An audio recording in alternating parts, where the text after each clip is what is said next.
हिरण्यकश्यप बोला देवी आज हम तपस्या करने जा रहे हैं। वो चला गया। अब हिरण्यकश्यप जंगल में गया, कठोर तपस्या किया, आसन लगाया, बैठा, कठोर तपस्या किया। ब्रह्मा जी उसके तपस्या से प्रसन्न हो गए।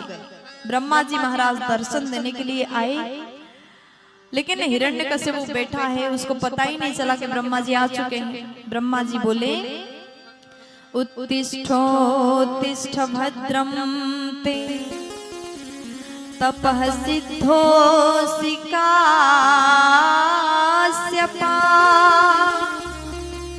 वरदोऽहमनो प्राप्तो ब्रीयतामीप्सितो वराः।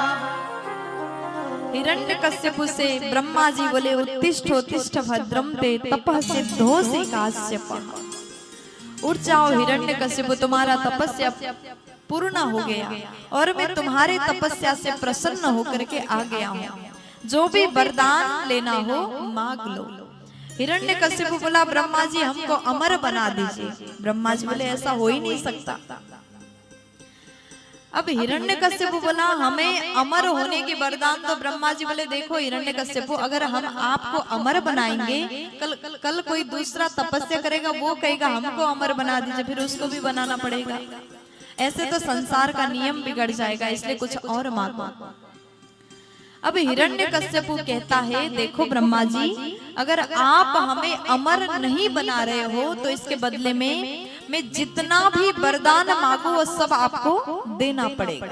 ब्रह्मा जी ने जैसे सुना बोले ठीक है। देखो दुष्ट के सामने सिर हिलाना ही उचित है। ज्यादा बहस करोगे तो मूर्ख के सामने बहस भी नहीं कर सकते। ब्रह्मा जी बोले ठीक है मांगिए। हिरण्यकश्यप बोला कि देखो ब्रह्मा जी, अमर होने का वरदान आप नहीं दे रहे हैं तो एक काम करो, मैं बहुत सारा मांगूंगा। ब्रह्मा जी बोले जल्दी मांगिए। हिरण्यकश्यप कहता है मैं कभी भी बाहर ना मरूं, घर के बाहर ना मरूं, भीतर ना मरूं। उसने सोचा बाहर नहीं मरूंगा, भीतर नहीं मरूंगा तो थोड़ी मरूंगा। घर के बाहर ना मरूं, भीतर ना मरूं, जल में ना मरूं, जमीन में ना मरूं, दिन में ना मरूं, रात में ना मरूं, शस्त्र अस्त्र से मेरी मृत्यु ना हो, 12 महीने में कभी भी मेरी मृत्यु ना हो। कितने महीना होते हैं? कितने? 12, 13 तो नहीं होते। 12 महीने में मेरी मृत्यु ना हो। अब हिरण्यकश्यप अंतिम में कहता ब्रह्मा जी आपके द्वारा सृष्टि के प्राणी जितने भी हैं कोई भी हमको ना मार पाए। अब देखो ब्रह्मा जी बोले तथास्तु। हिरण्यकश्यप ने कितना बढ़िया वरदान मांगा, बहुत सोच समझ करके मांगा। बाहर भीतर जल जमीन, दिन में रात में, 12 महीने में नहीं मरने वाला है। शस्त्र अस्त्र से नहीं मरेगा, देवता से नहीं मरेगा, मनुष्य से नहीं मरेगा। अब ब्रह्मा जी ने जैसे वरदान दिया, हिरण्यकश्यप बोला अब तो हम अमर बन गए, घर में गया। ये जो हिरण्यकश्यप तपस्या करने आया था, इस समय कयादु मैया गर्भवती है। उनके गर्भ में बालक है। हिरण्यकश्यप की पत्नी गर्भवती है, गर्भ में बालक है। और उस समय नारद जी द्वारा कयादु मैया ने सत्संग सुना था, भगवान का कथा चरित्र सुन लिया था। और ये घर गया। इनके घर में भक्तराज प्रहलाद जी का जन्म हुआ। बोलिए प्रहलाद जी महाराज की जय हो।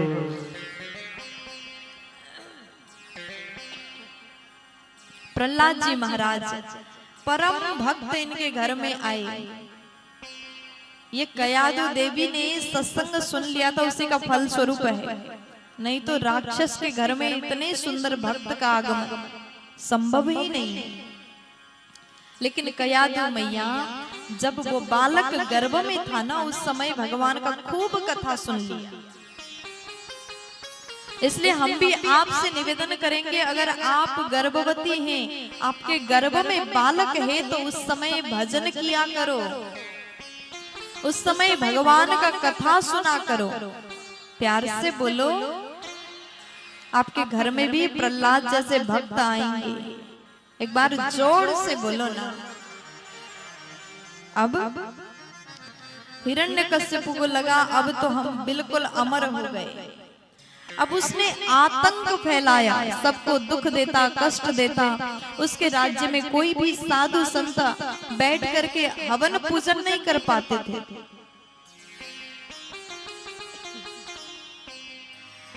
कोई पूजा पाठ नहीं कर सकता था, इतना अन्याय किया।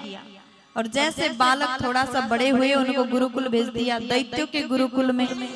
और गुरुओं से कहा कि आप लोग इस बच्चा को दैत्य नीति पढ़ाओ, इसको ये बताओ कि तुम्हारे पिता ही जगत के स्वामी हैं।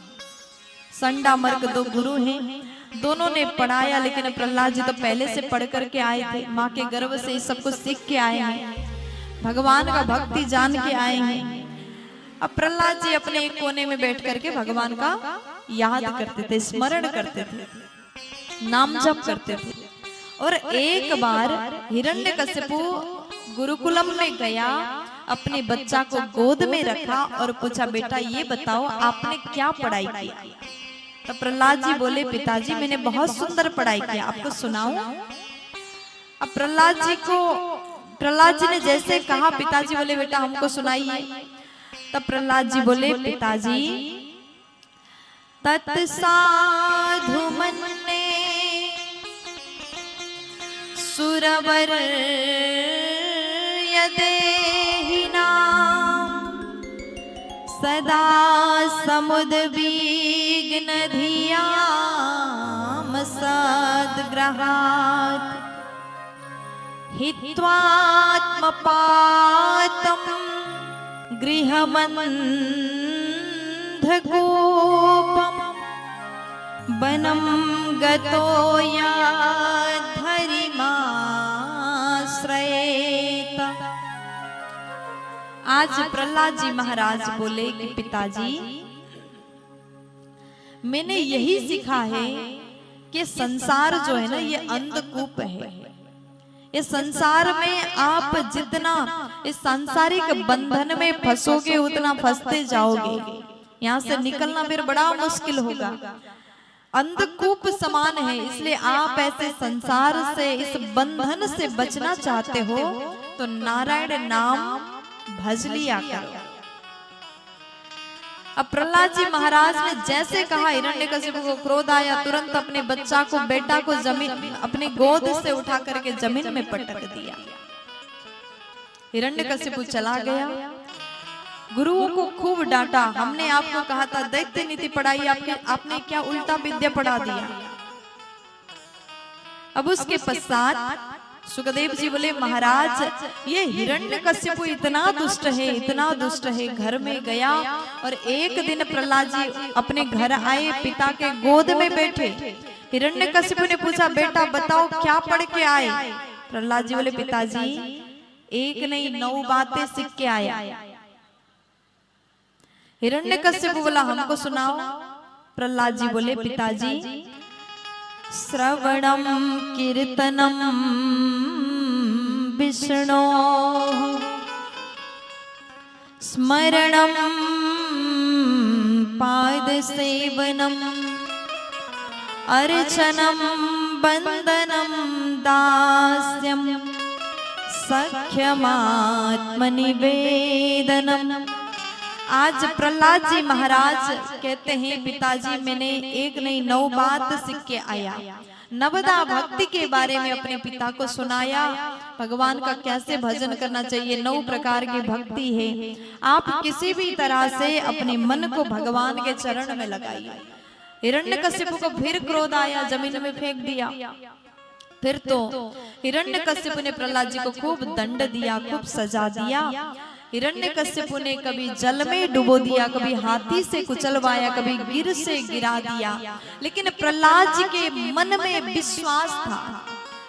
कहते हैं अगर आपके अंदर भगवान के प्रति विश्वास है ना, दुनिया के लोग कितना भी कष्ट दे, उसको झेलने की सामर्थ्य भगवान आपको दे।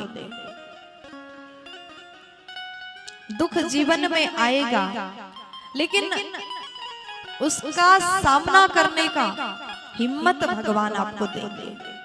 प्रहलाद की तरह विश्वास करो। होलिका को बुलाया, हिरण्यकशिपु की बहन होलिका है, वो आई, उसके पास एक ऐसा चुनर है जो आग से नहीं जलता था। तो चुनर ओढ़ी और गोद में प्रहलाद जी को रखा, आग लगाया, लेकिन प्रहलाद जी मन से भगवान को याद कर रहे थे, नारायण नारायण बोल रहे थे, उच्चारण कर रहे थे। होलिका जल के राख हो गई, लेकिन प्रहलाद जी को थोड़ा सा भी कष्ट नहीं हुआ। होलिका जल के राख हो गई। इसलिए जब भी होली पर्व आता है हम लोग होलिका दहन करते हैं, बुराई का अंत हो जाता है।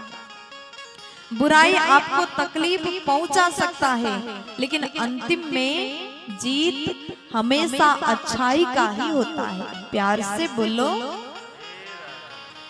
अब प्रहलाद जी महाराज विविध प्रकार से कष्ट पाया, फिर भी प्रहलाद जी शांत होकर के भगवान को याद कर रहे हैं। गुरुकुल गए, गुरुकुल जाने के बाद समस्त बच्चों को बुलाया, सबसे कहते देखो यही उम्र है भजन करने का। कौमार आचरे प्राज्ञो धर्मान भागवता दुर्लभम मानुषम जन्मा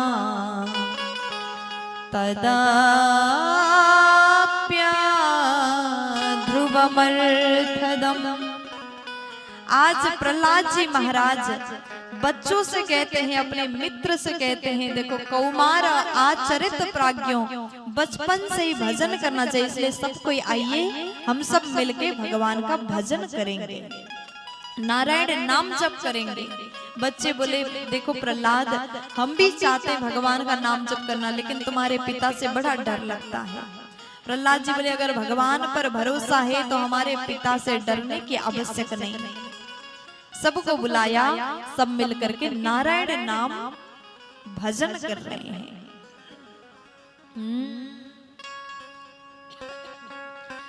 नारायण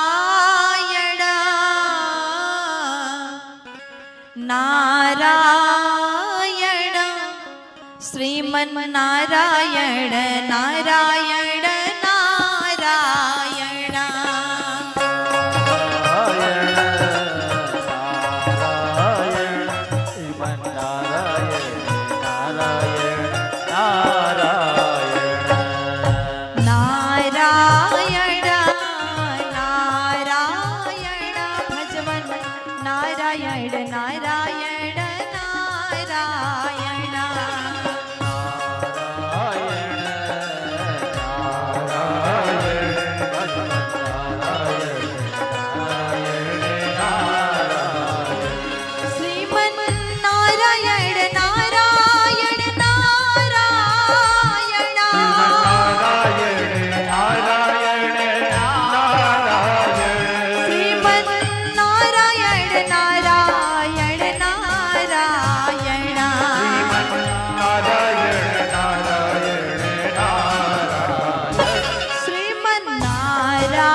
दोनों हाथ उठा के जय हो।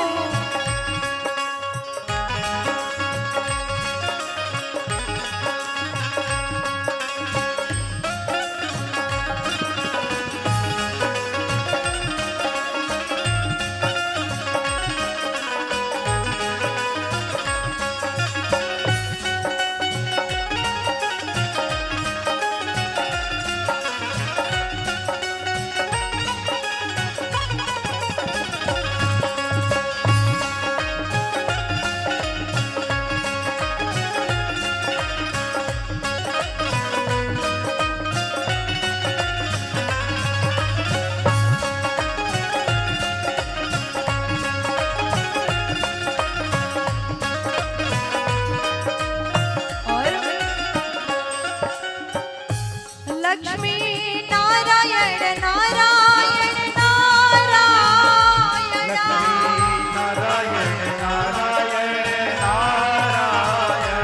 लक्ष्मी नारायण नारायण नारायण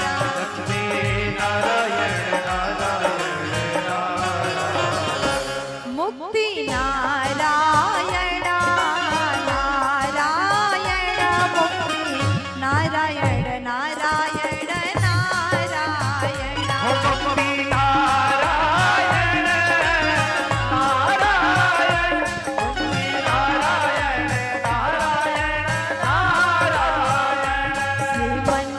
श्रीमन्नारायण नारायण भजमन नारायण नारायण नारायण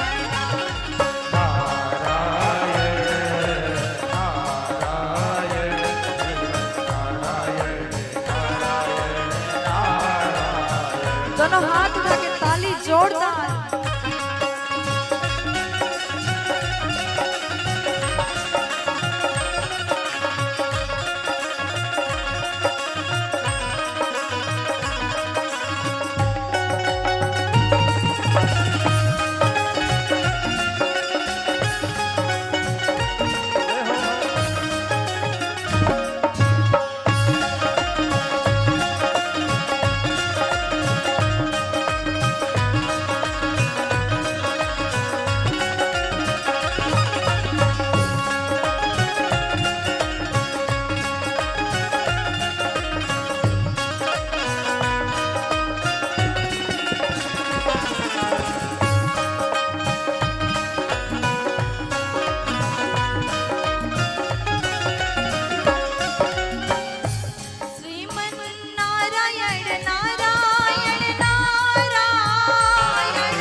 जैसे बच्चे भजन कर रहे थे, दैत्य मंत्रीगण को भेजा, मंत्री भी वही नाम में झूमने लगे। हिरण्यकशिपु जाकर के भजन को बंद करवाया।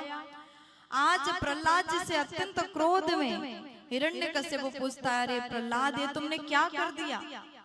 मैंने कई बार तुमको बताया कि नारायण का नाम मत लेना, वो मेरा शत्रु है, लेकिन तुम कभी सुधरते नहीं, कभी मानते नहीं। आज बताओ वो नारायण कहाँ रहता है, आज मैं उसका अंत कर देता हूँ। प्रहलाद जी बोले, पिताजी आप कैसी बात कर रहे हैं, नारायण कहाँ रहते हैं? वो तो हर जगह रहते हैं, कण कण में विद्यमान है। तो वहीं पर एक खंबा था। हिरण्यकशिपु पूछा कि प्रहलाद ये बताओ, क्या तुम्हारा नारायण ये खंबे में है? प्रहलाद जी बोले, पिताजी अगर आप देखना चाहे तो मेरे भगवान तो ये खंबे में भी है, वो तो हर कण कण में रहते हैं, कहीं से भी प्रकट होने का सामर्थ्य है मेरे भगवान।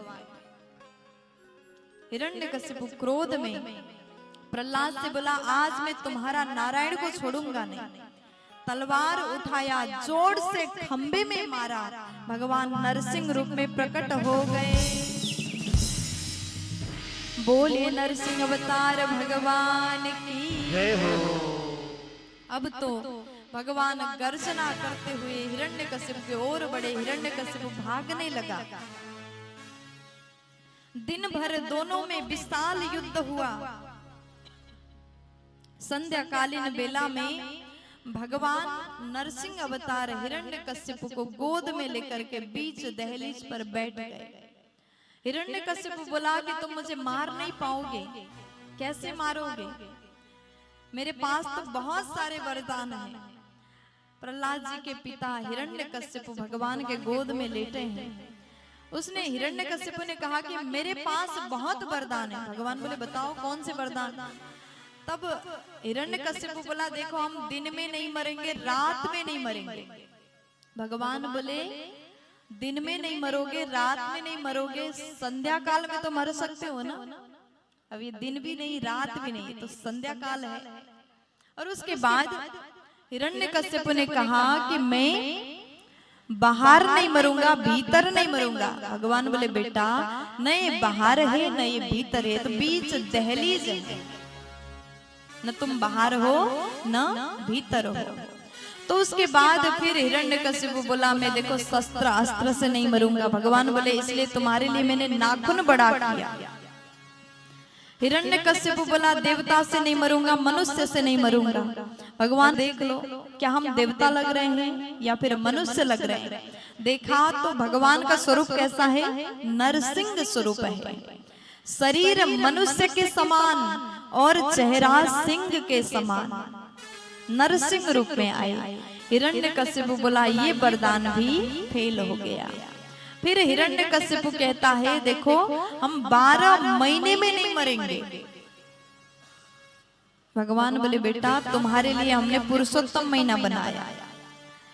हिरण्यकशिपु बोला, हम जल में नहीं मरेंगे, स्थल में नहीं मरेंगे। भगवान बोले, इसलिए तो हमने आपको अपनी गोद में लेटाया है। तो हिरण्यकशिपु अंतिम में कहता है, देखो ब्रह्मा के सृष्टि में से किसी भी जीव से मेरी मृत्यु नहीं हो सकती। भगवान बोले, बेटा हम ब्रह्मा जी हमको नहीं, हमने ब्रह्मा जी को बनाया। अब तो सारे वरदान फेल हो गए। भगवान ने अपने नाखूनों से हिरण्यकशिपु के पेट को फाड़ा, उसका उद्धार हो गया। बोलिए नरसिंह अवतार भगवान की जय हो। तो आज इस प्रकार भगवान ने प्रहलाद जी के पिता हिरण्यकशिपु का वध किया, उद्धार किया। भगवान अत्यंत क्रोध में है। समस्त देवता भगवान को मनाने के लिए, स्तुति करने के लिए आए, लेकिन आने के बाद कुछ भगवान को देख करके डर गए, सब चले गए। लक्ष्मी जी आरती के थाली को लेकर के आई, लक्ष्मी जी भी डर जाती हैं। अंतिम में समस्त देवता ने कहा, देखो प्रहलाद तुम्हारे कारण ये रूप भगवान ने धारण किया, तुम ही मना लो।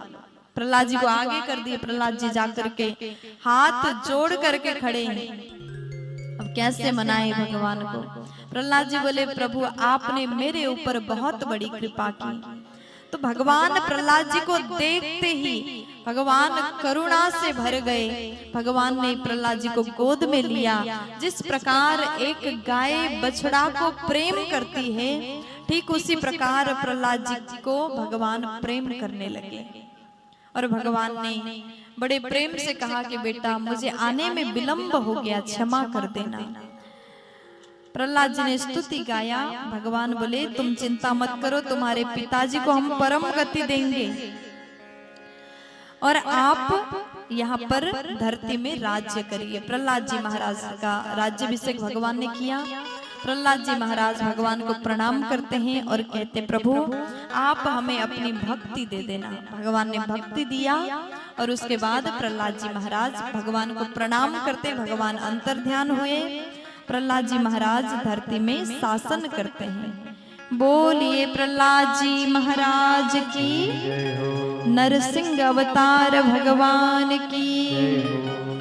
अब आगे सुखदेव जी महाराज बड़ा सुंदर प्रसंग सुनाते सुनाते राजा से कहते राजन, एक बार भगवान ने हरि रूप में अवतार लेकर के गजग्राह का कल्याण किया।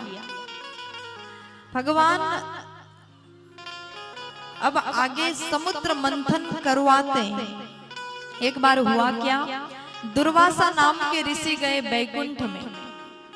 भगवान ने अपने गले से उतार करके तुलसी का माला दुर्वासा जी को पहना दिया। अब दुर्वासा जी महाराज आ रहे थे, आते आते स्वर्ग से होते हुए आए। देवराज इंद्र ऐरावत हाथी में सवार होकर के यात्रा कर रहे थे देवताओं के साथ में। दुर्वासा जी ने देखा और उनको लगा अगर ये माला हम इनको पहना देंगे तो ये कितने सुंदर लगेंगे। अपने गले से उतार करके इंद्र को माला धारण करवा दिया।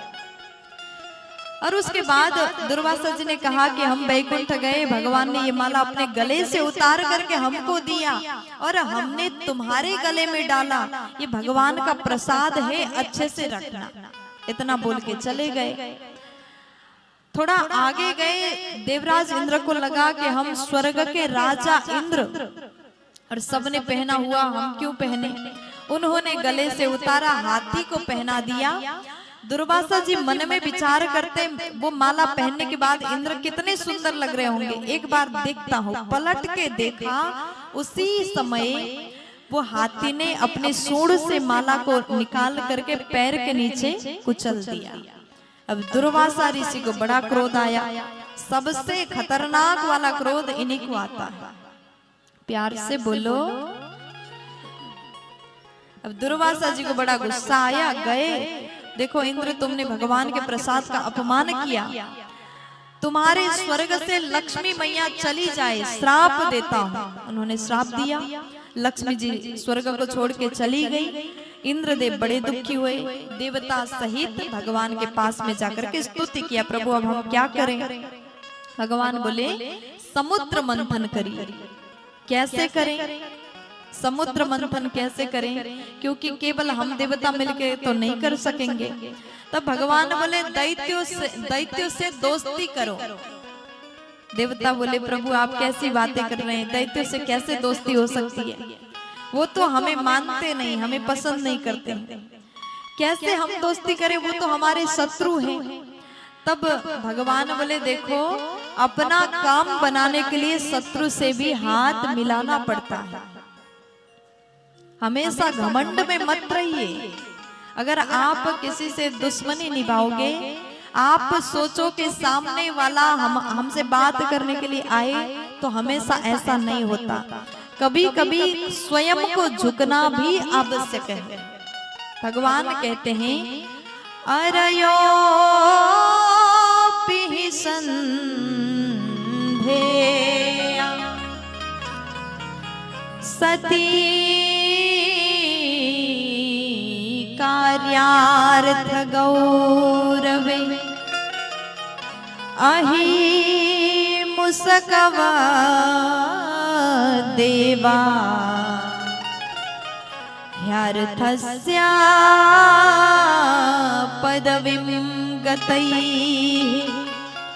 देखो अपने काम सिद्ध करने के लिए शत्रु से भी मित्रता करना पड़ जाता है। अरयो पिहि संधेया, अरि यानी शत्रु से भी संधि करना चाहिए। भगवान ने कहा जाइए दैत्यों को मनाइए और दोनों मिल करके समुद्र मंथन करिए। अब देवता आए बलि राजा के पास में गए, देखो महाराज हम दोनों मिलकर के समुद्र मंथन करते हैं, आप एक तरफ में आप लोग हो जाना, एक तरफ में हम हो जाएंगे, और जैसे समुद्र से अमृत निकलेगा दोनों बांट करके मिल करके पान करेंगे। अमृत सुन करके दैत्य भी मान गए। समुद्र मंथन प्रारंभ हुआ। मंदराचल पर्वत को मदानी बनाया, बासुकी नाग को रस्सी बनाया। एक तरफ देवता लोग हो गए, एक तरफ दैत्य लोग, दोनों मिलकर के समुद्र मंथन करना प्रारंभ किया और वो मंदराचल पर्वत नीचे की ओर धंसने लगा। भगवान स्वयं कच्छप रूप धारण करके अपने पीठ पर उस पर्वत को धारण करते हैं। बोलिए कुर्म अवतार भगवान की जय। अब जैसे मंथन प्रक्रिया प्रारंभ हुआ, समुद्र से कुछ भी नहीं निकला। भगवान स्वयं अदृश्य रूप में सहस्र भुजाओं से मंथन करने लगे। तो वहां सर्वप्रथम हलाहल विष प्रकट हुआ और जैसे विष निकला, विष के प्रभाव से सबको कष्ट होने लगा। देवता लोग जल्दी से दौड़ के भगवान कैलाशपति के पास में पहुंचे। जाकर के उन्होंने स्तुति गाया, देव देवा महादेव भूतात्मन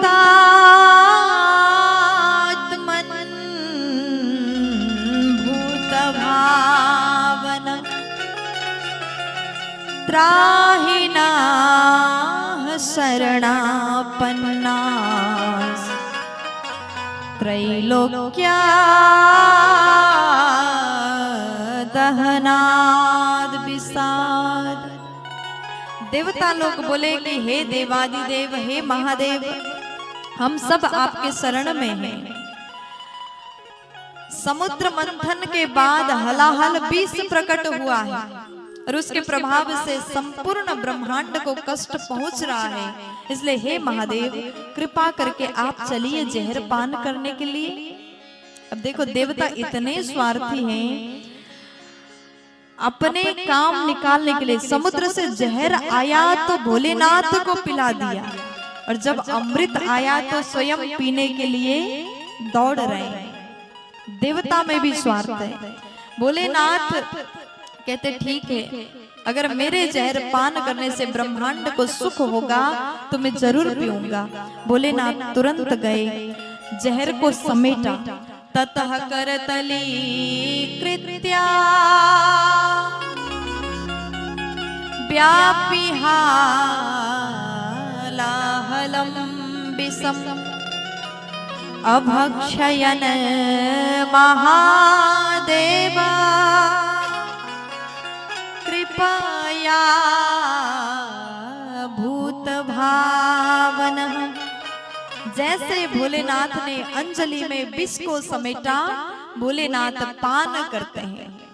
अंजलि में समेट करके पान करने लगे। जैसे भोले बाबा विष पीने लगे, मुंह में रखा और उनको याद आया, अगर अंदर जाने दूं तो मेरे राम को कष्ट होगा, क्योंकि हृदय में राम जी, भोले बाबा के हृदय में भगवान राम जी निवास करते हैं। अगर अंदर जाने दूं तो मेरे राम को कष्ट होगा, बाहर छोड़ दूं तो संसार को कष्ट होगा। अब क्या किया जाए? तो भोले बाबा ने उस जहर को कंठ में ही अवरुद्ध कर दिया। यच्चकार गले नीलम तच्च साधोर विभूषणम। जैसे भोलेनाथ ने अपने कंठ में जहर को अवरुद्ध कर दिया, वही साधु का आभूषण बन गया। बोलिए नीलकंठ महादेव की जय। देखो भगवान भोले बाबा कैसे हैं, गोरे हैं। कर्पूर गौरम करुणावतारम, भगवान का स्वरूप है गौर वर्ण, कर्पूर जैसे गोरे हैं।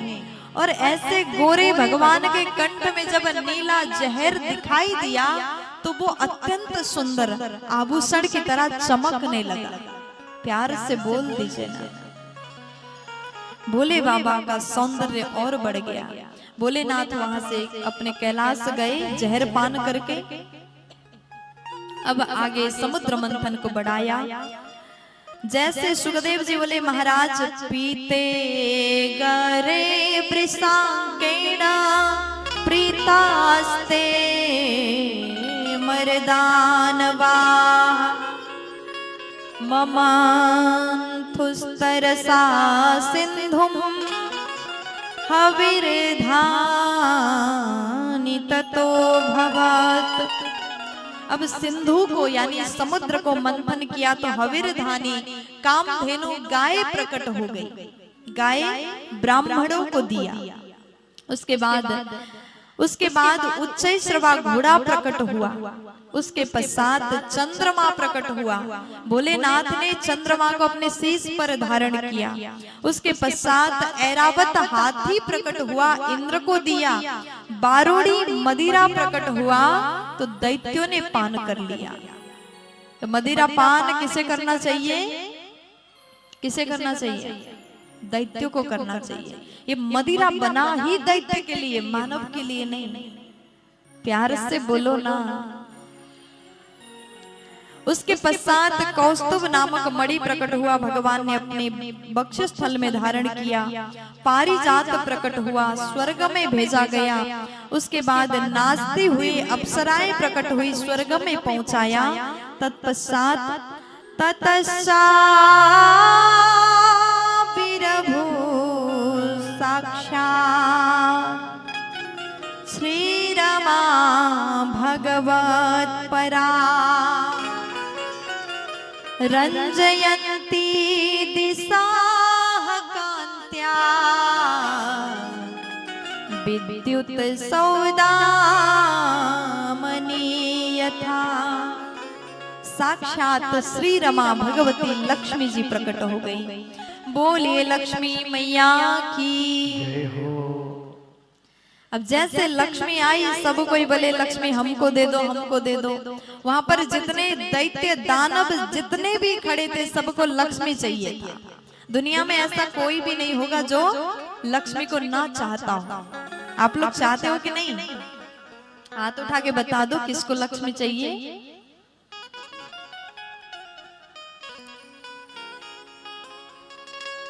सबको चाहिए? सबने हाथ नहीं उठाए, शायद सबको नहीं चाहिए।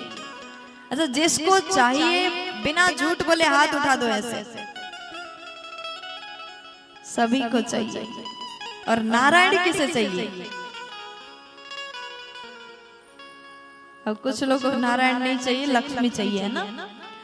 लक्ष्मी सब पाना चाहते हैं, लेकिन लक्ष्मी को पाना चाहते तो एक उपाय करिए, घर में नारायण का सेवा करिए। जहाँ नारायण भगवान का सेवा होगा वहाँ लक्ष्मी जरूर आ जाएंगे, खुशी के साथ आएंगे।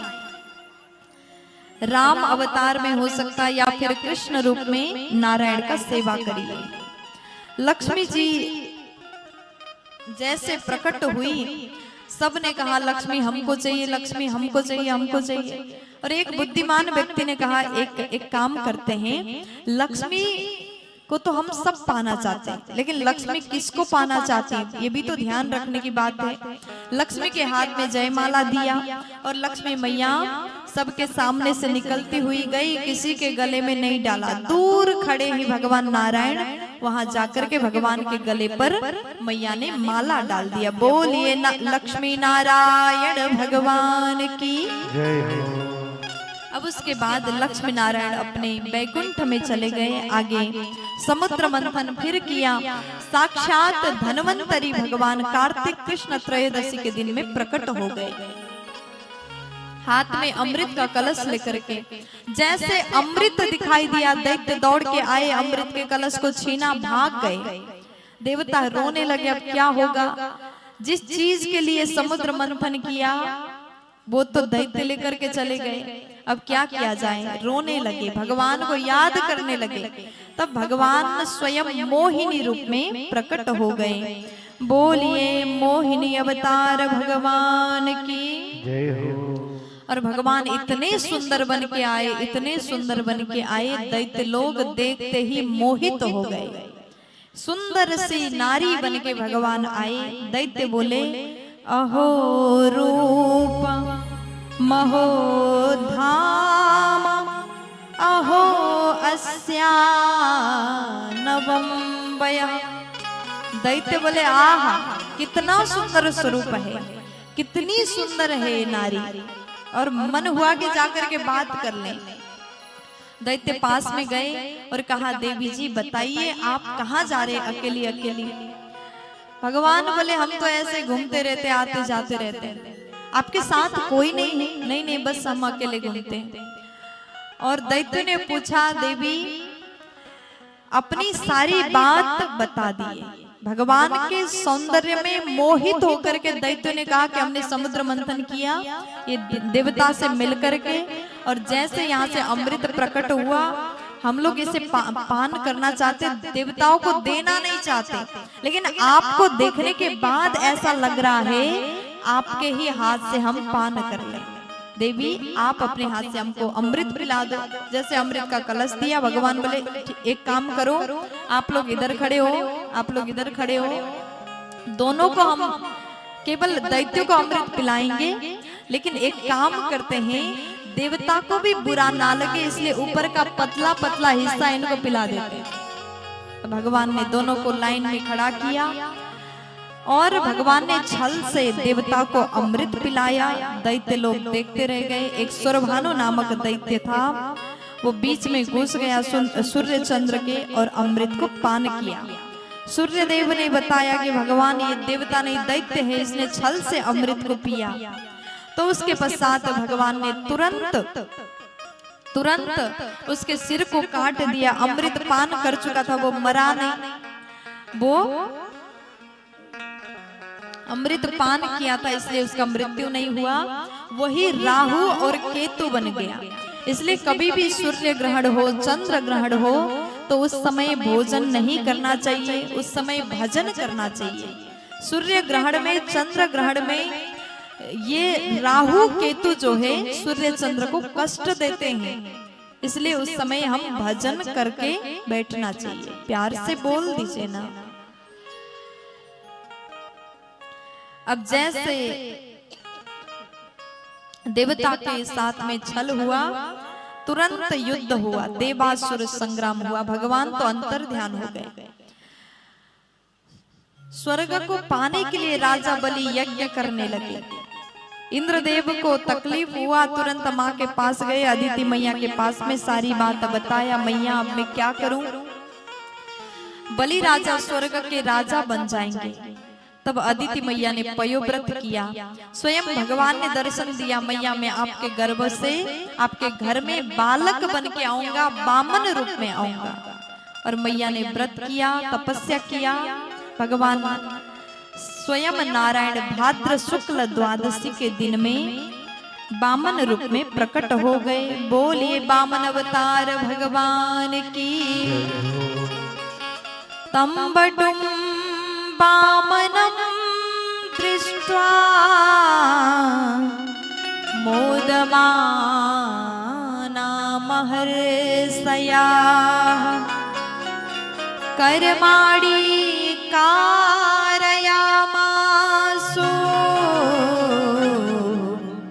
पुरस्कृत्य प्रजापतिम् तंबटुम बामनम दृष्ट्वा। आज भगवान को देख करके समस्त ऋषि मुनि हर्षित हो गए। सबने कुछ न कुछ दिया और भगवान को कहा कि आप बलि राजा के यज्ञ में जाइए और जाकर के भिक्षा मांग के 3 पग जमीन मांग के आ जाइए। भगवान गए, छत्र कमंडलू के साथ में राजा बलि के द्वार पर भिक्षा मांगने के लिए चले जाते हैं। राजा ने स्वागत किया। स्वागतम ते नमस्तुभ्यम ब्रह्मान् किं करवामते ब्रह्मर्षीणां तपः साक्षान् मन्ये त्वार्य वपुर्धरम्। आज राजा बलि बोले प्रभु आप मेरे द्वार पर आए। भगवान बड़े सुंदर लगते हैं। छोटे से 52 अंगुल के बामन भगवान को देख करके राजा बलि कहते ऐसा लग रहा है मेरे तपस्या से खुश होकर के साक्षात तपस्या ही मूर्तिमान रूप में मेरे द्वार पर आया है। प्रभु मांगिए आपको क्या चाहिए। भगवान बोले 3 पग जमीन दान करो। राजा बलि बोले आप 3 पग भूमि मांग रहे हैं और ज्यादा मांगिए। भगवान बोले देना हो तो 3 पग दो, नहीं तो हम जा रहे हैं।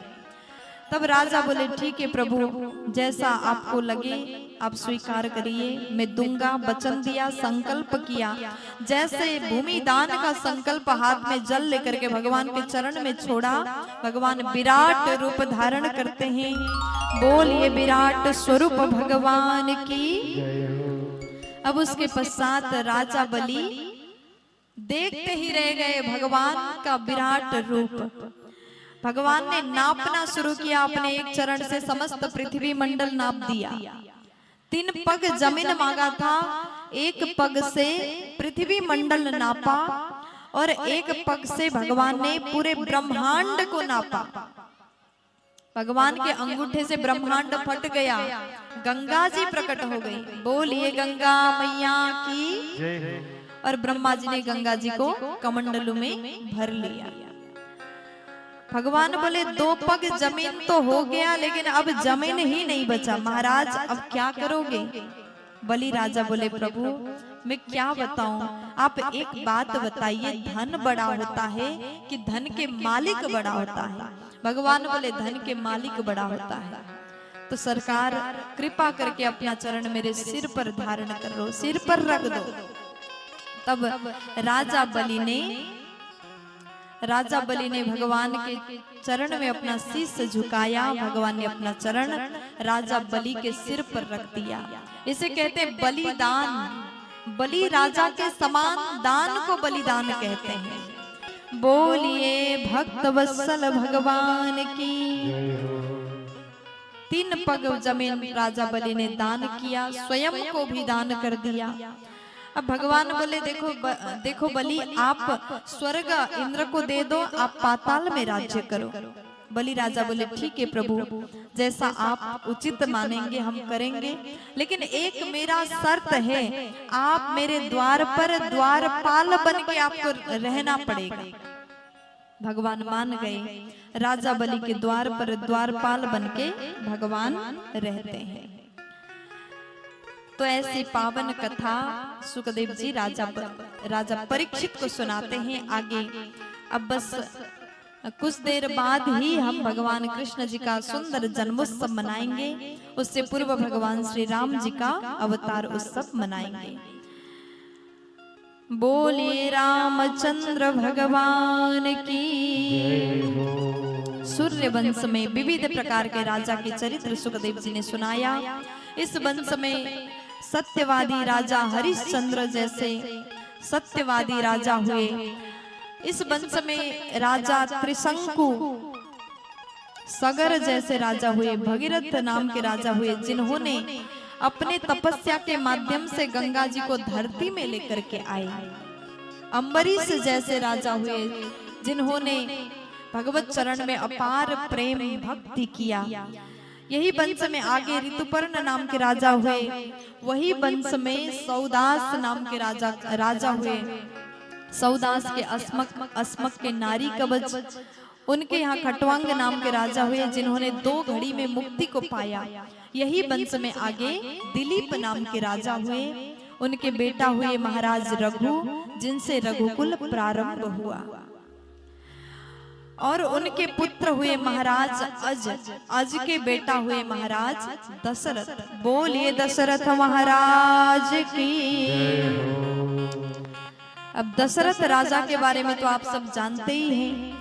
उनकी 3 पत्नी हैं।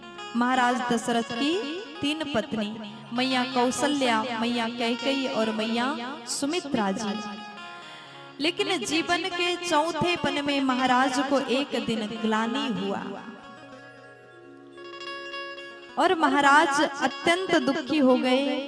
राजा दशरथ मन में ये भाव आया, ये समय आ गया लेकिन संतान नहीं है।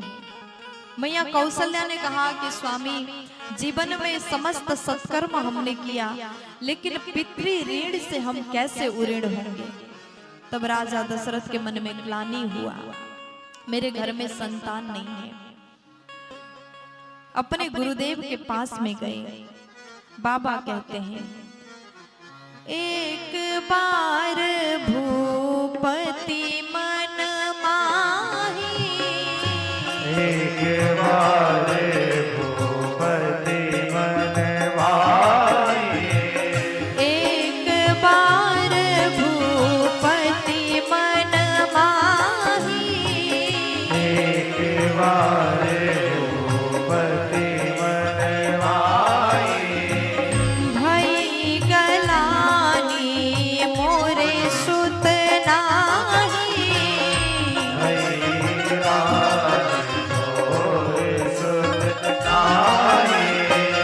गुरु गृह गया तुरंत महिपाला,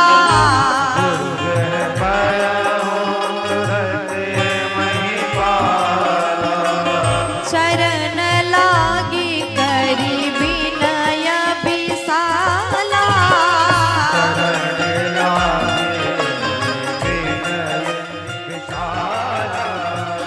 निज दुख सुख सब गुरु ही सुनाई, गुरु ही सुनाए, कहाहि वशिष्ठ बहु विधि समुझाई। कहे वशिष्ठ विधि समझाए। महाराज ने कहा कि प्रभु, गुरुदेव से कहते हैं, गुरुजी मेरे घर में जो भी सुख है वो भी बताया, और जो भी दुख ये भी बताया, अपने मन में जो भी भाव था वो बता करके रो रहे हैं। तब गुरुदेव बोले, महाराज धैर्य धारण करिए, धरहु धीर हुई है सुत चारी, हरहु धीरे हुई है सुत चारी, त्रिभुवन विदित भगत भयहारी,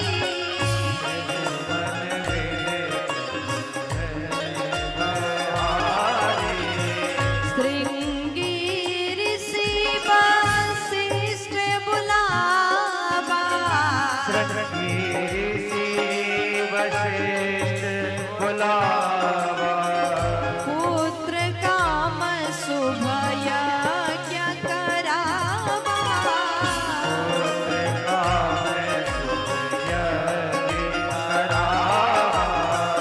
भगति सहित मुनि आहुति दीने, भक्ति सहित मुनि आहुति दीने, प्रकटे अग्नि चरु कर लीने,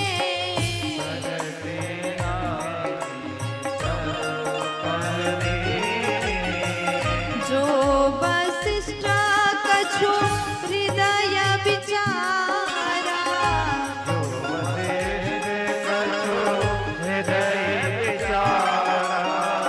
सकल काजु भासित तुम्हारा,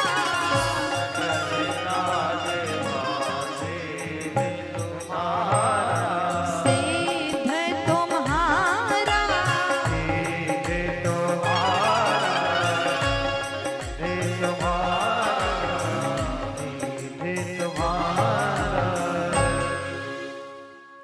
अब जैसे गुरुदेव के पास में गए, गुरुदेव के पास में जाकर के महाराज दशरथ ने कहा कि निज दुख सुख सब गुरु ही सुनाई। आप कभी भी गुरु के पास में जाओ तो केवल अपना दुख मत बताना, घर में जो भी सुख हो रहा है उसको भी बताइए और उसके बाद दुख को बताइए। अपने जीवन का दुख किसी और को नहीं सुनाना चाहिए, केवल आप गुरुदेव को सुना सकते हैं या फिर भगवान को सुना सकते हैं। आज दशरथ जी गए, अपना सुख भी बताया, दुख भी बताया, और राजा रोने लगे। गुरुदेव बोले महाराज मत रोइए, अभी आप अपने वर्तमान को देख करके रो रहे हो और हम आपके भविष्य को देख करके खुश हो रहे हैं। धरहु धीर हुई है सुतचारी, आप धैर्य धारण करिए, आपके घर में एक नहीं चार सुत होंगे। प्यार से बोलो। अब भगवान स्वयं आपके घर में आएंगे। गुरुदेव ने कह दिया, श्रृंगी मुनि को बुलाया और पुत्र कामेष्टि यज्ञ करवाया। साक्षात यज्ञ नारायण भगवान प्रसाद लेकर के प्रकट हो गए। बोलिए यज्ञ नारायण भगवान की जय हो। और जैसे खीर प्रसाद लेकर के यज्ञ नारायण भगवान प्रकट हुए और वो प्रसाद तीनों रानी को बांट करके खिलाया।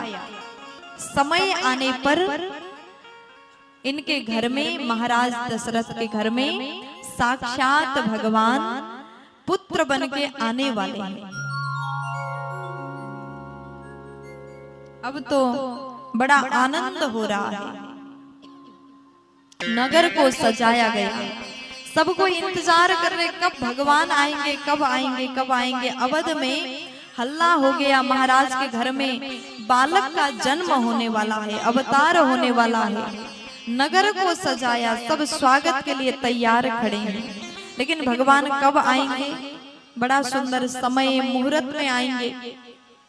सुंदर ग्रह तारा नक्षत्र जब सुंदर स्थान में हो तब भगवान आएंगे, या फिर ऐसा कह लो जिस घड़ी भगवान आएंगे वही समय, वही मुहूर्त सुंदर हो जाएगा। प्यार से बोल दीजिए ना।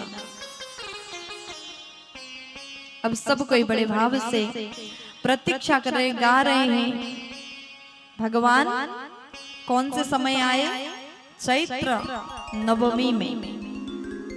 नवमी तिथि मधुमास पुनीता, नवमी तिथि मधुमास पुनीता, नवमी तिथि मधुमास पुनीता, नवमी तिथि मधुमास पुनीता, शुक्ल पक्ष अभिजित हरि प्रीता,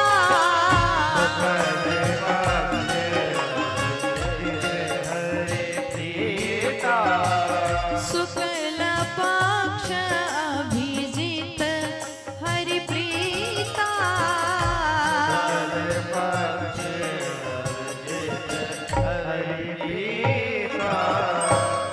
चैत्र नवमी में भगवान का अवतार हो गया।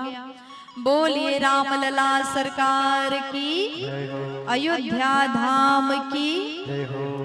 एक बार जोर से बोलो जय श्री राम। बोलो चारों भैया की जय हो। तो आइए एक भजन में हम भगवान राम जी का उत्सव मनाते हैं। सब अवधवासी गा रहे हैं, नगर को सजा रहे हैं, और उसके बाद तुरंत भगवान कृष्ण जी का अवतार उत्सव मनाएंगे। सजा दो, ये भजन तो सबको आ जाता है ना? दोनों हाथ उठाइए, ताली बजाते हुए।